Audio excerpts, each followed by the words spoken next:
नमस्कार दोस्तों, YouTube channel साहित्य अध्ययन पर आपका स्वागत है। और आज हम प्रश्न लेने वाले हैं, आधुनिक काल के कवियों के काव्य प्रयोजन के स्वरूप की विवेचना कीजिए। देखिए, कई प्रतियोगिताओं में हमारे काम आ सकता है और कॉलेज के सिलेबस में भी। इसको हम किस तरीके से और देख सकते हैं, इस प्रश्न को काव्य प्रयोजन के संबंध में संस्कृत एवं हिंदी के आचार्यों के मतों की समीक्षा करना है। और भारतीय मत में काव्य प्रयोजन क्या है, या भारतीय आचार्यों द्वारा प्रतिपादित मत के अनुसार काव्य प्रयोजन की व्याख्या कीजिए। तो भारतीय आचार्यों में तो संस्कृत और हिंदी दोनों के आएंगे, तो इसीलिए हम दोनों भाषाओं के, संस्कृत और हिंदी दोनों भाषाओं के काव्य शास्त्रीय आचार्यों के मतों की व्याख्या देखेंगे। तो क्योंकि हम काव्य वाला चैप्टर पढ़ रहे हैं, कविता वाला, तो चलिए इसमें हम देखते हैं उत्तर क्या है। इस संसार में मनुष्य जो भी कार्य करता है उसमें कोई ना कोई प्रयोजन अवश्य होता है। हर कार्य के पीछे कोई ना कोई कारण होता है, तो कविता की रचना यानी काव्य रचना के पीछे भी प्रयोजन होते हैं। इसी परंपरा के आधार पर काव्य रचना के पीछे भी रचनाकार का कोई ना कोई प्रयोजन कारण तो होता है। यह प्रयोजन ही उसका काव्य प्रयोजन कहलाता है। काव्य के प्रयोजन यानी कि कारण के निर्धारण के विषय में, उसको निर्धारित करने के संबंध में प्राचीन काल से यानी पुराने समय से काव्य शास्त्र में अनेक मतवाद प्रचलित हैं। बहुत सारे मत प्रचलित हैं काव्य शास्त्र के जगत में। संक्षेप में इन मतों की समीक्षा निम्नानुसार द्रष्टव्य। अगर हम संक्षेप में देखें तो इनके मतों की समीक्षा हम ऐसे कर सकते हैं कि संस्कृत काव्य शास्त्र के अनुसार काव्य प्रयोजन क्या है, तो काव्य के कारण क्या है, प्रयोजन क्या है। तो संस्कृत काव्य शास्त्र के आदि आचार्य भरत मुनि, जिन्होंने नाट्य शास्त्र की रचना की थी, तो नाट्य प्रयोजनों का उल्लेख करने के माध्यम से जनहित को यानी संसार के कल्याण को नाट्य या काव्य का प्रयोजन माना। यानी लोक कल्याण, संसार के कल्याण हर चीज़ के पीछे, हर रचना के पीछे, हर कला के पीछे छुपा हुआ है। तो इस आधार पे भरत मुनि ने नाट्य प्रयोजनों का उल्लेख किया है, वही काव्य प्रयोजन भी है, और उन्होंने इसको जनहित माना है यानी लोक कल्याण माना है। आचार्य भरत के पश्चात आचार्य भामह ने केवल कवि की दृष्टि से धर्म, अर्थ, काम, मोक्ष कलाओं में विलक्षणता यानी कि चार पदार्थों को पाने की चीज़ जो है काव्य को माना है धर्म, अर्थ, काम, मोक्ष। यानी काव्य की रचना से धर्म की प्राप्ति होती है, क्योंकि इसके माध्यम से ईश्वर की लीलाओं का भी गान किया जाता है, या फिर कुछ अच्छा जो कर्म किया जाता है काव्य रचना से, समाज में कुछ अच्छा कर्म हो रहा है तो उससे धर्म की प्राप्ति होगी। अर्थ यानी काव्य रचना से कभी कभी अर्थ की भी प्राप्ति हो जाती है। आज के समय में जैसे कवि सम्मेलन जैसे कार्यक्रम है, या फिर पूर्व में जो राजा के आश्रयी कवि रहते थे तो उनको अर्थ यानी धन की प्राप्ति भी होती थी, तो धर्म भी और धन भी। तीसरा काम, काम यानी कामनाओं की प्राप्ति, व्यक्ति का मन जो है संतुष्ट हो जाता है काव्य रचना से। और मोक्ष यानी कि व्यक्ति ईश्वर आराधना करके काव्य रचना से, सूरदास हैं, तुलसीदास हैं, मीराबाई हैं, तो मोक्ष यानी ईश्वर को भी प्राप्त कर सकता है। तो इस प्रकार से चार साधन जो हैं कविता के द्वारा प्राप्त होते हैं, तो ये काव्य के प्रयोजन हैं। इसके बाद कलाओं में विलक्षणता, कला में विलक्षणता आ जाती है, कला सुधर जाती है। कीर्ति और प्रीति को काव्य प्रयोजन स्वीकार किया है। आचार्य वामन ने कर्ता की दृष्टि से प्रीति और कीर्ति दो काव्य प्रयोजन माने हैं। आचार्य जो वामन हैं उन्होंने कर्ता के अकॉर्डिंग देखा जाए, कर्ता के पॉइंट ऑफ व्यू से प्रीति और कीर्ति, प्रीति यानी प्रेम और कीर्ति यानी यश, दो चीज़ें मानी हैं। ठीक है, काव्य से एक तो प्रीति होना, एक कीर्ति होना। कुछ लोग प्रीति के लिए काव्य लिखते हैं, प्रीति यानी कि अपने सुख के लिए, उनको सेल्फ सेटिस्फिकेशन होता है। दूसरा कीर्ति यानी कुछ लोग यश के लिए काव्य लिखते हैं, प्रसिद्धि के लिए लिखते हैं। तो दो चीज़ें, दो काव्य प्रयोजन आचार्य वामन ने माने हैं। जबकि आचार्य अभिनव गुप्त ने कवि और पाठक सहृदय दोनों की दृष्टि से प्रीति को ही प्रधान काव्य प्रयोजन माना है। यानी कीर्ति प्रसिद्धि तो होती है, सबसे पहले प्रीति होनी ज़रूरी है। प्रीति जो है मुख्य प्रयोजन है। काव्य में इंटरेस्ट होना, कविता से प्रेम होना, यही काव्य प्रयोजन है। एक अकेला काव्य प्रयोजन प्रीति को माना है। आचार्य वामन ने प्रीति और कीर्ति को माना है। आचार्य और अभिनव गुप्त ने केवल प्रीति को माना है। राजशेखर के अनुसार सहृदय की दृष्टि से काव्य का प्रयोजन आनंद की प्राप्ति है। यानी आनंद जब मिलने लगे, वही आनंद पाने के लिए व्यक्ति काव्य लिखता है। तो आचार्य राजशेखर ने काव्य का प्रयोजन माना है आनंद को। और कवि की दृष्टि से काव्य का प्रयोजन अक्षय कीर्ति है। कवि की दृष्टि में उन्होंने अक्षय कीर्ति को इसका प्रयोजन माना है। तो अलग अलग आचार्यों ने अलग अलग काव्य प्रयोजन माने। आचार्य मम्मट का संस्कृत काव्य शास्त्र में मूर्धन्य स्थान है। संस्कृत काव्य शास्त्र में देखें तो आचार्य मम्मट का बहुत ऊंचा स्थान है। इन्होंने अपने काव्य प्रकाश में काव्य रचना के प्रयोजनों पर विस्तार पूर्वक विचार करते हुए लिखा है। काव्य प्रकाश इनका काव्य शास्त्रीय ग्रंथ है, उसमें इन्होंने इसके प्रयोजनों पर विस्तार पूर्वक विचार किया है और लिखा भी है। एक श्लोक में उन्होंने काव्य के प्रयोजन बताए हैं, उसमें उन्होंने लिखा है, काव्यम यशसे अर्थकृते व्यवहार विदे शिवेत रक्षतये सद्या परिनिर्वृत्तये कांता सम्मित तयोपदेश युजे। यानी कि 6 काव्य प्रयोजन बताते हुए उन्होंने लिखा, सबसे पहले काव्यम यशसे, काव्य से यश प्राप्ति होती है। अर्थकृते यानी संपत्ति मिलती है, अर्थ मिलता है, धन मिलता है। तीसरा व्यवहार विदे, सामाजिक व्यवहार की शिक्षा। और शिवेत रक्षतये यानी कि रोग आदि विपत्तियों का नाश होता है। और सद्या पर निवृत्तये तुरंत ही उच्च कोटि का आनंद का अनुभव मिलता है। और कांता सम्मित उपदेश युजे यानी कांता यानी पत्नी, प्रेयसी के समान मधुर उपदेश देने वाला होता है काव्य, कविता। तो इस प्रकार से 6 प्रयोजन बताए गए। काव्यम यशसे, यश प्राप्ति। अर्थकृते, धन प्राप्ति। व्यवहार विदे यानी कि सामाजिक व्यवहार की शिक्षा। शिवेत रक्षतये, रोग आदि से विपत्तियों का नाश हो जाता है, क्योंकि जब व्यक्ति स्तुति परक रचनाएं लिखता है, मंगलाचरण लिखता है, ईश्वर रचना लिखता है और उनका पाठ करता है, तो उससे उसकी विपत्तियों का भी नाश होता है। परनिवृत्तये यानी कि उच्च कोटि का आनंद मिलता है। और कांता सम्मितम उपदेश यानी कि पत्नी के समान सम्मित उपदेश देने वाला, सही उपदेश देने वाला काव्य यानी कविता होती है। तो ये 6 प्रकार के काव्य प्रयोजन हैं। तो काव्य ग्रंथ ये 6 प्रकार से प्रयोजनीय है। ये 6 कारण हैं। इस आधार पर काव्य के निम्नलिखित प्रयोजन माने जा सकते हैं। अब जो 6 बता दिए उन 6 को यहाँ पे डिफाइन किया गया है। ये 6 प्रयोजन ही काव्य के मुख्य प्रयोजन हैं। अगर हम सभी प्रकार से देखें तो ये 6 प्रयोजन सबसे इंपॉर्टेंट हैं काव्य के। इन 6 को हम देखेंगे, ब्रीफली डिफाइन करेंगे और इनको 6 को देख के हमारा आंसर कंप्लीट हो जाएगा। पहला प्रयोजन है यश प्राप्ति। प्राचीन काल से यश प्राप्ति मानव जीवन का एक उद्देश्य रहा है। कविगण भी यश प्राप्ति के उद्देश्य से काव्य रचना करते हैं। आचार्य मम्मट ने पहला बताया काव्यम यशसे।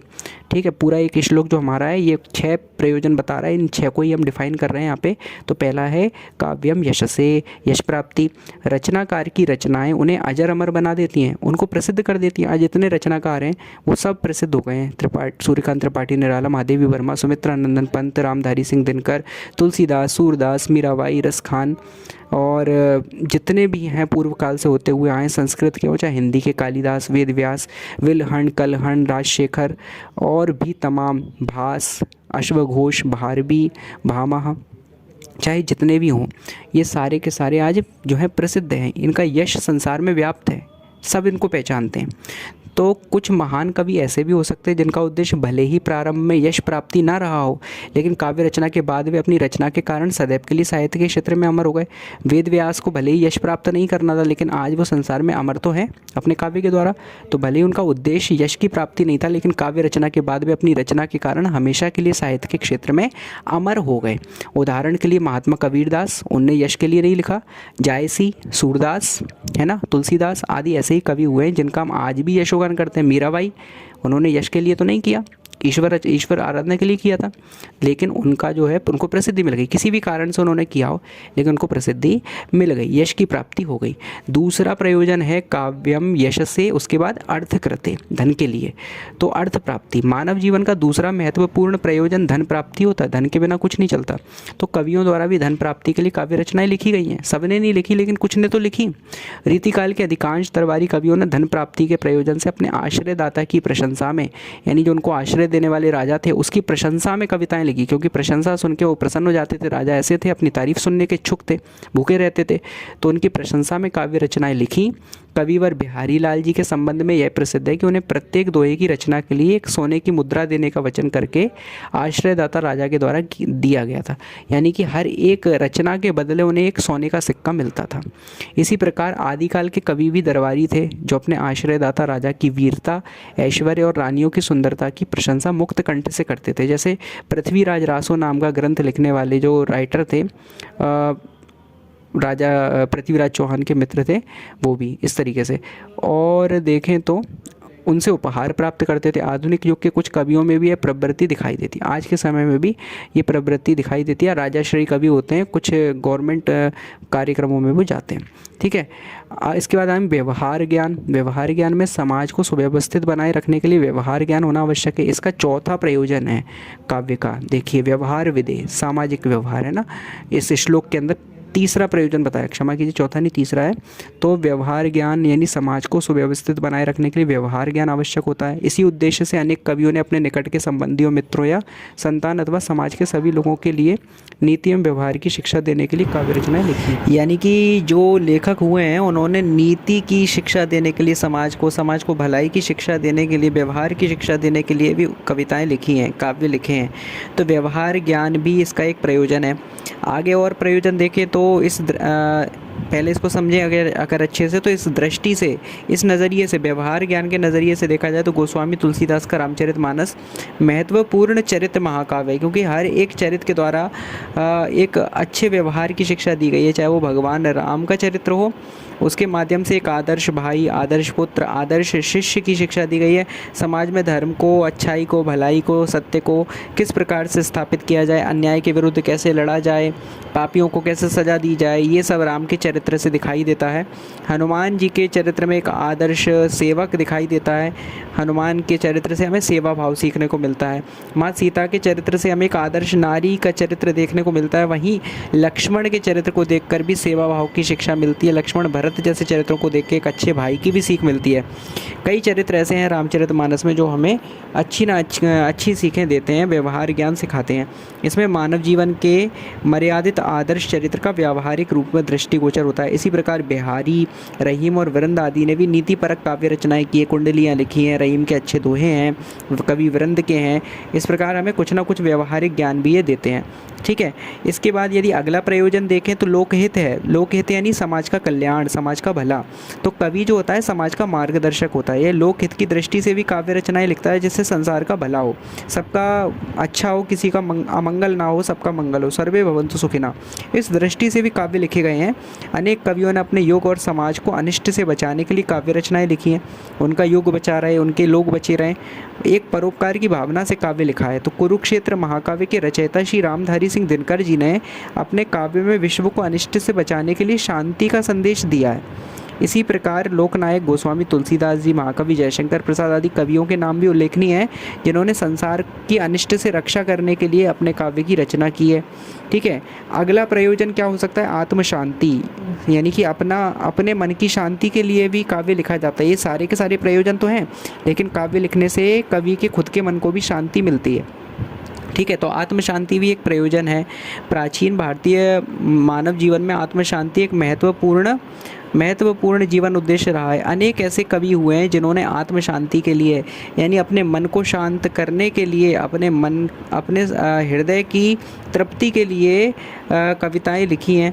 ठीक है, काव्य रचनाएं की हैं। इस दृष्टि से गोस्वामी तुलसीदास का नाम सर्वोपरि है। उन्होंने अपने महाकाव्य रामचरितमानस के प्रारंभ में ही लिखा है, स्वांतः सुखाय तुलसी रघुनाथ गाथा। अपने अंतःकरण के सुख के लिए, स्वधन अंतः, अपने अंतःकरण के सुखाय यानी सुख के लिए तुलसी रघुनाथ गाथा, तुलसीदास ने रघुनाथ गाथा लिखी है, भगवान राम की गाथा लिखी है। इसी परंपरा का कुछ अन्य भक्ति काल के कवियों ने भी अनुगमन किया है। कई बार कवियों को काव्य रचना के बाद अपूर्व शांति एवं आनंद का अनुभव होता है। ठीक है, बहुत शांति मिलती है, बहुत आनंद, खुशी मिलती है अंदर से। अतः इसे एक महत्वपूर्ण प्रयोजन माना जा सकता है कि अपने अंतःकरण का सुख यानी आत्म शांति भी काव्य का एक प्रयोजन है। छठवां प्रयोजन देखिए उपदेश है। उपदेश जैसे अपने उपदेश विचार या सिद्धांत को मर्मस्पर्शी बनाने के लिए काव्य को माध्यम बनाया जाता है। कोई भी उपदेश किसी राइटर को, किसी व्यक्ति को, किसी विचारक को समाज के बीच प्रदर्शित करना है या उल्लेखित करना है या समाज को बताना है, तो उस उपदेश को वो कैसे बताएगा? वो काव्य लिखकर एक उपदेशक बन जाता है। कविता का हृदय पर शीघ्र प्रभाव पड़ता है। इसलिए कहा जाता है कि जो काम तोप, बम और तलवार से नहीं हो सकता, वह काम साहित्य के द्वारा सरलतापूर्वक किया जा सकता है। साहित्य को मुर्दा व्यक्ति में प्राण फूंकने वाला माना जाता है। मरे हुए को भी जीवित कर दे, यानी कि जिसके अंदर जोश खत्म हो चुका है, इच्छा शक्ति खत्म हो चुकी है, उसके अंदर भी इच्छा शक्ति जागृत कर दे, वही है काव्य। इस दृष्टि से महात्मा कबीरदास जी, गुरु नानक देव जी, गोस्वामी तुलसीदास और बिहारी के काव्य विशेष रूप से उल्लेखनीय हैं। इनके काव्यों में ऐसी चीज़ देखने को मिलती है जो व्यक्ति को जगा देती है, झकझोर देती है। बिहारी के संबंध में तो यह बात प्रसिद्ध है कि उन्होंने अपने निम्नलिखित छोटे से दोहे के माध्यम से नवविवाहिता पत्नी के रास रंग में डूबे आश्रयदाता राजा को आत्मबोध कराया था। जो कि काम वासना में लिप्त था, ऐसा राजा उसको जगा दिया, उसका मन ही बदल दिया। और वो दोहा किस प्रकार था? यह दोहा द्रष्टव्य, नहीं पराग नहीं मधुस मधु, नहीं विकास यही काल, अली कली ही स्यों विंध्यो, आगे कौन हवाल। इस प्रकार से उन्होंने ये दोहा लिखकर राजा को चेता दिया था। ठीक है। हिंदी काव्य शास्त्र में काव्य प्रयोजन यदि हम देखें, ये तो संस्कृत के एक श्लोक के अनुसार हमने देख लिया। हिंदी काव्य शास्त्र में काव्य प्रयोजन देखें तो हिंदी के रीतिकालीन आचार्यों ने इस विषय में प्रायः संस्कृत के आचार्यों का ही अनुकरण किया है। आचार्य कुलपति ने काव्य के प्रयोजन बताते हुए लिखा है, जस संपत्ति आनंद अति दुखिन डारे खोई, होत कवित्व में चतुराई जगत बाम्बस होई। यानी कि आचार्य देव केवल यश को ही काव्य प्रयोजन मानते हैं।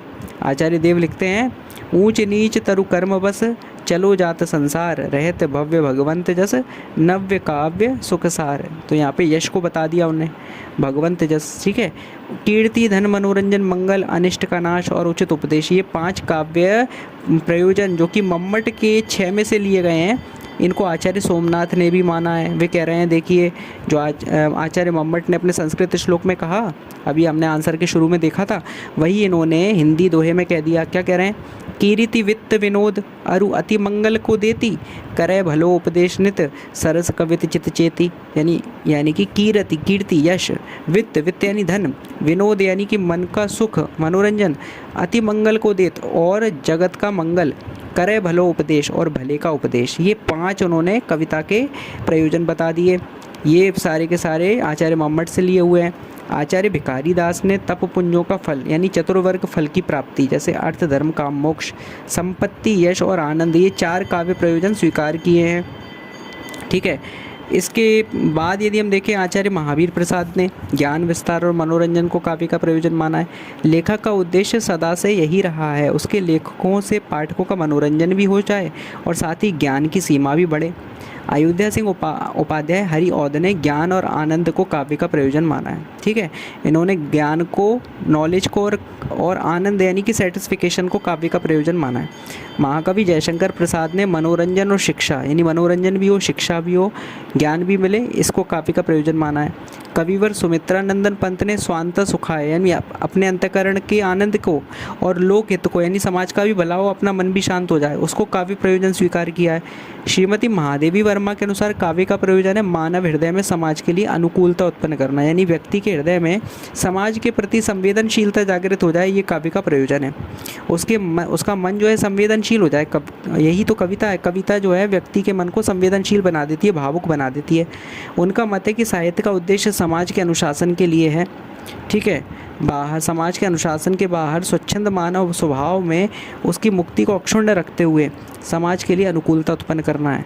आधुनिक युग के सुप्रसिद्ध कवि मैथिली शरण गुप्त ने कला का व्यापक प्रयोजन समाज के हित में स्वीकार किया, यानी उन्होंने केवल कविता नहीं बल्कि हर एक कला का प्रयोजन ही समाज के हित में स्वीकार किया है। वे कहते हैं, मानते हैं जो कला को कला के अर्थ ही, स्वार्थ नहीं करते कला को व्यर्थ ही। यानी कि जो कला को कला के ही अर्थ में समझते हैं, वो स्वार्थ के कारण कला को व्यर्थ बर्बाद कर देते हैं। यानी कला तो सबके भले के लिए है। ठीक है। आचार्य हजारी प्रसाद द्विवेदी साहित्य का उद्देश्य मानव जाति का हित करना मानते हैं। वे स्पष्ट रूप से लिखते हैं, मैं साहित्य को मनुष्य की दृष्टि से देखने का पक्षपाती हूँ। मैं तो साहित्य को एक मानवता का गुण समझता हूँ। वो मानवता के लिए ही बना है, मनुष्य के हित के लिए बना है। जो बागजाल यानी वाणी का जाल मनुष्य को दुर्गति, हीनता और परमुखोपेक्षिता से बचा ना सके, दूसरों को जो है दुर्गति से ना बचा सके, वो कैसा काव्य? जो उसकी आत्मा को तेजोदीप्त न बना सके, आत्मा को तेजोदीप्त यानी आत्मा को ऊर्जावान न बना सके, जो उसके हृदय को पर दुख कातर और संवेदनशील न बना सके, जो कविता जो कला दूसरों के हृदय में किसी ऐसी पीड़ा के दर्द को भर ना सके, किसी के पराये दुख को फील न करवा सके, वो कला कैसी? उसे साहित्य कहने में मुझे संकोच होता है। इस प्रकार हम देखते हैं कि प्राचीन काल से लेकर आधुनिक काल तक संस्कृत और हिंदी के विद्वानों और कवियों ने अपने अपने ढंग से काव्य प्रयोजनों के भेदों और उनके स्वरूप पर प्रकाश डाला है। निष्कर्ष रूप में कहा जा सकता है कि आधुनिक काल में काव्य प्रयोजन पर मौलिकता से विचार हुआ है, यानी अपने अपने ढंग से सबने विचार किया है। आधुनिक आचार्यों और कवियों ने युगीन आवश्यकताओं को ध्यान में रखकर, यानी उस युग की क्या आवश्यकता थी, उस समय की मांग क्या थी, उसके अनुसार काव्य के प्रयोजनों का विवेचन किया है। सबने अपने अपने काव्य प्रयोजन स्वीकार किए हैं। इस प्रकार से ये आंसर हम यहाँ पे ख़त्म करते हैं और काव्य प्रयोजनों को हम अच्छे से समझ सकते हैं डीपली, और इस आंसर को पढ़ के हम अच्छे से अपना आंसर भी लिख सकते हैं। थैंक यू सो मच, बहुत बहुत धन्यवाद।